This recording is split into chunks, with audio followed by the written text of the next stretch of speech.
स्वागत है आपका मेरे YouTube channel UP PCS examination with Abhishek पर, जिसमें आज हम इस वीडियो में डेली एडिटोरियल डिस्कशन का वीडियो है इस पर आज हम जो है कोरोना वायरस की उत्पत्ति की जो गुत्थी है उस पर एक आर्टिकल लिखा है। दैनिक जागरण के राष्ट्रीय संस्करण में एक आर्टिकल आया है जिसे लिखा है सृजन पाल सिंह जी ने, जो कि जो है जो एपीजे अब्दुल कलाम सेंटर है उसके जो है सीईओ हैं। ठीक है, तो इस पर हम चर्चा करेंगे इनके आर्टिकल पर। ठीक है, और आप लोगों से अनुरोध है कि आप लोग वीडियो को लाइक अवश्य किया करिए। ठीक है, पूरा वीडियो सुनिएगा। बहुत ही बढ़िया आर्टिकल इन्होंने ये लिखा है जिसमें बताने की कोशिश की है इन्होंने कि जो लगातार विमर्श छिड़ा हुआ है कि जो कोरोना वायरस है इसकी उत्पत्ति कैसे हुई है और ये जानवरों से मनुष्यों में कैसे आया है, या मेन मुद्दा क्या है, मतलब कहाँ से इसकी उत्पत्ति हुई है। जो अनसुलझे पक्ष हैं उनको सुलझाने की कोशिश की है। ठीक है, अभी देख लेते हैं कि नोवल कोरोना वायरस है क्या। बेसिक पहले समझते हैं थोड़ा सा। तो कोरोना वायरस एक विशिष्ट वायरस फैमिली से संबंधित है। इस फैमिली में कुछ वायरस सामान्य रोगों जैसे सर्दी जुकाम और कुछ गंभीर रोगों जैसे श्वसन आंत के रोगों के कारण उत्पन्न होते हैं। ठीक है, तो ये है कोरोना वायरस। उसके बाद क्या हुआ कि 13 दिसंबर 2019 को चीन के हुबई प्रांत के वुहान शहर में WHO के संज्ञान में आया ये कि 7 जनवरी के एक नए, और उसने फिर क्या हुआ 7 जनवरी 2020 को एक नए वायरस की पहचान की जिसका नाम उसने दिया 2019 NCOV, जिसका नाम अस्थायी था। बाद में इसी का नाम उसने COVID-19 कर दिया। और चीन के बाहर कई देशों में जब ये फैलने लगा, पहले तो WHO ने मना किया कि ये ह्यूमन से ह्यूमन ट्रांसमिशन के कोई साक्ष्य नहीं मिले हैं, लेकिन बाद में क्या हुआ जब ये तेज़ी से वायरस अन्य देशों में फैलने लगा तो WHO ने इसे जो है अंतर्राष्ट्रीय स्वास्थ्य आपातकाल घोषित कर दिया। उसके बाद आपको पता ही है कि लगभग सारे देशों में लॉकडाउन लगा और जो है आपका जो है जीवन और व्यापार सब ठप हो गया। और वहीं पे देखेंगे आप कि इस वायरस की उत्पत्ति को लेकर लगातार चीन मना करता रहा है कि ये हमारे यहाँ हुआ है, जबकि जो है जो अमेरिकी राष्ट्रपति थे, पूर्व राष्ट्रपति थे डोनाल्ड ट्रम्प, वो जो है कहते रहे हैं इसे चाइनीज़ वायरस कहते रहे हैं, जिसको लेकर दोनों देशों के बीच व्यापार युद्ध जैसा माहौल भी देखने को मिला था। ठीक है, अब देखते हैं कि इसमें राइटर जो है शुरुआत में कहते हैं, राइटर यहाँ पे स्टार्टिंग पैराग्राफ में कहते हैं कि यूएसए जो है कोरोना वायरस की उत्पत्ति को लेकर दी जा रही जो प्रयोगशाला से लीक हुई थ्योरी पर नए सिरे से जांच कर रहा है। अब हुआ क्या है कि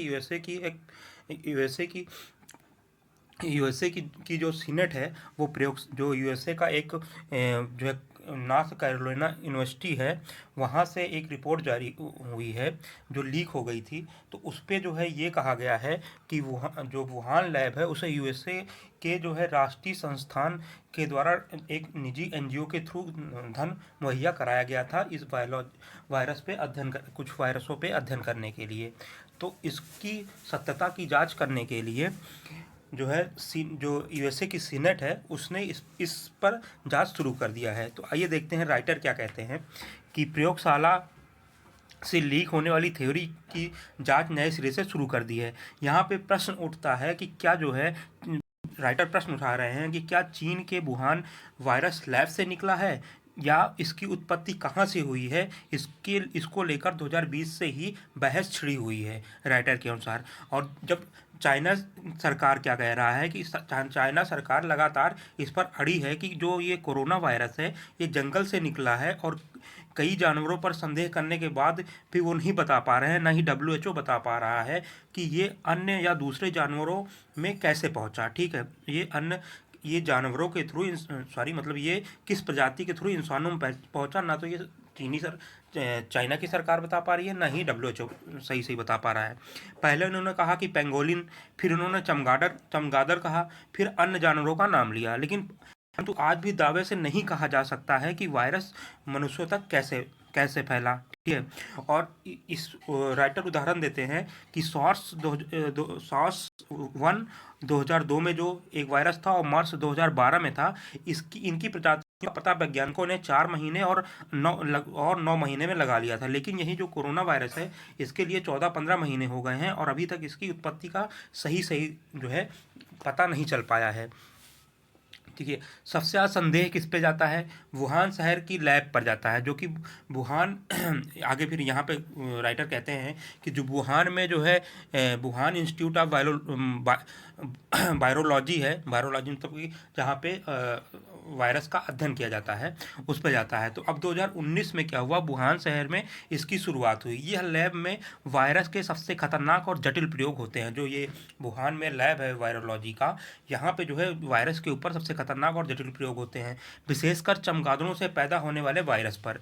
अब उसके बाद क्या हुआ, 2019 में जब इसकी शुरुआत हुई तो उसमें फिर इन्होंने चमगादड़ों के से होने वाले जो पैदा होने वाले वायरस थे उन पे इन्होंने प्रयोग करना शुरू किया और इसकी कमान सौंपी गई झेंग ली को, जो जिनको बैट लेडी कहा जाता है। इंग्लिश में चमगादड़ को बैट कहते हैं, तो इसलिए इनको बैट लेडी कहा जाता है। उन्होंने इसकी कमान सौंपी और चमगादड़ों के 100 वायरस पर अध्ययन इन्होंने शुरू किया। उसमें से एक वायरस जो था RALG13, जो कि कोरोना वायरस से लगभग 96.2% तक हूबहू मिलता है।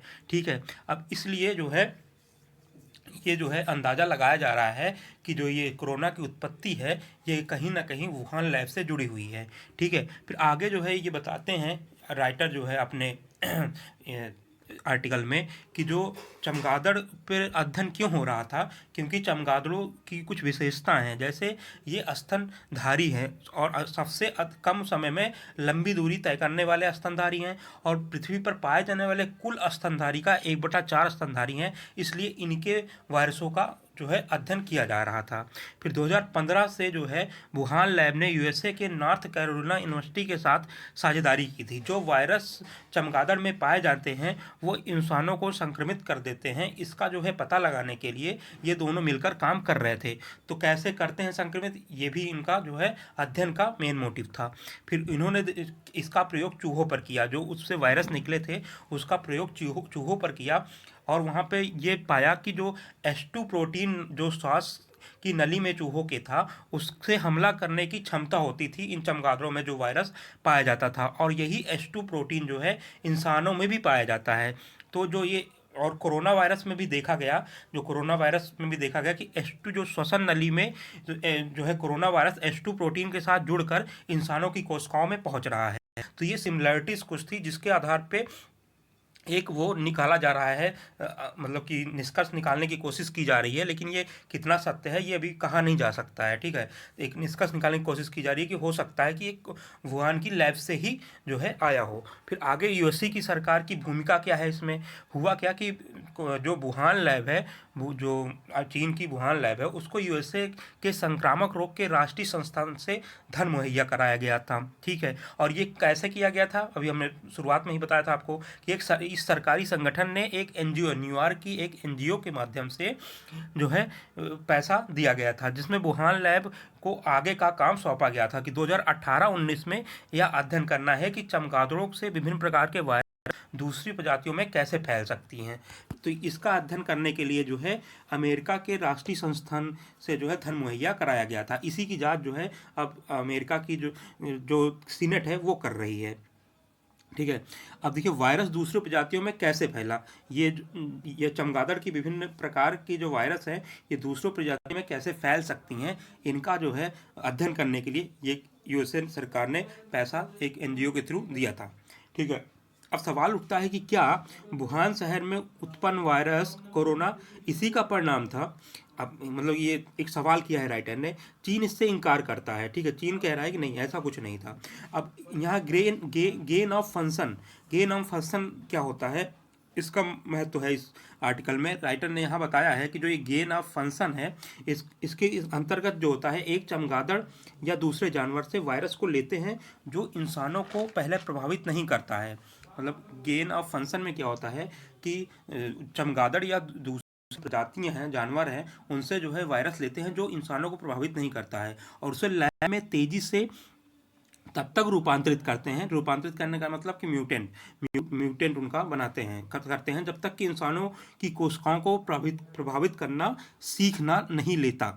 देखिए अब मतलब कि गेन ऑफ फंक्शन में क्या था कि चमगादड़ या दूसरे जानवरों का वायरस, ऐसा वायरस लेते हैं जो इंसानों को प्रभावित नहीं करता है, लेकिन लैब में उसको जो है उसका म्यूटेशन तो किया ही जा सकता है ना, उसके जो है गुणसूत्रों में, डीएनए में परिवर्तन किया जा सकता है, तो उसमें रूपांतरण करते करते करते रहते हैं जब तक कि वो इंसानों की कोशिकाओं को प्रभावित करना नहीं सीख लेता। यह अध्ययन किसी हानिकारक वायरस के भविष्य में, अब ये अध्ययन एक सकारात्मक उद्देश्य से भी किया जा रहा था कि इससे क्या होगा, कोई हानिकारक जो वायरस है उसके भविष्य को जानने तथा अनुमान लगाने के लिए किया जाता है। ठीक है, आगे चलकर कहीं वो इंसानों में बीमारी पैदा नहीं करेगा, और कभी कभी गेन ऑफ फंक्शन से सुपर वायरस भी बन जाता है। यदि यह सुपर वायरस लीक हो जाए तो क्या होगा। वुहान लैब ऐसे प्रयोग करने के लिए जानी जाती है। देखिए अब सुपर वायरस अगर लीक हो जाता है तो क्या होगा, इसके लिए जो है वुहान लैब जानी जाती है कि वो गेन ऑफ फंक्शन के थ्रू जो है वायरस का जो अध्ययन कर रहे हैं वो कितना खतरनाक है। ठीक है, फिर आगे बताते हैं राइटर अपने जो है इस पैराग्राफ में जो है बताएंगे राइटर कि कोरोना संक्रमण की उत्पत्ति को लेकर प्रश्न है और चीन सरकार चुप्पी साधे है। इस मामले में चीन का पुराना रिकॉर्ड दागदार रहा है। चीन पहले भी जो है ऐसे कई मामले रहे हैं जहां से चीन से जो है वायरस का ओरिजिन देखा गया है। ठीक है, तो पुराना रिकॉर्ड भी इनका दागदार है। 2015 में कह रहे हैं राइटर, कह रहे हैं 2015 में एक दस्तावेज सामने आया जिसमें चीन के शीर्ष वैज्ञानिक वायरस के प्रयोग से कम कीमत पर हथियार बनाने पर चर्चा कर रहे थे। अब 2015 में एक दस्तावेज, मतलब चीन का कोई दस्तावेज सामने आया है जिसमें ये कहा जा रहा है कि उसमें जो चीन के शीर्ष वैज्ञानिक थे वो जो है एक जो है कम कीमत पर वायरस का प्रयोग करके हथियार बनाने की चर्चा कर रहे थे। पहले से भी चीन से वायरस लीक हुए हैं, जिसमें से 2004 में सार्स वायरस जो था वो शामिल है। ठीक है, तो ऐसा नहीं है, चीन से पहले भी वायरस लीक हो चुके हैं, जो कि जैसे उदाहरण देते हैं कि 2004 में जो सार्स वायरस था वो चीन की प्रयोगशाला से ही लीक हुआ था।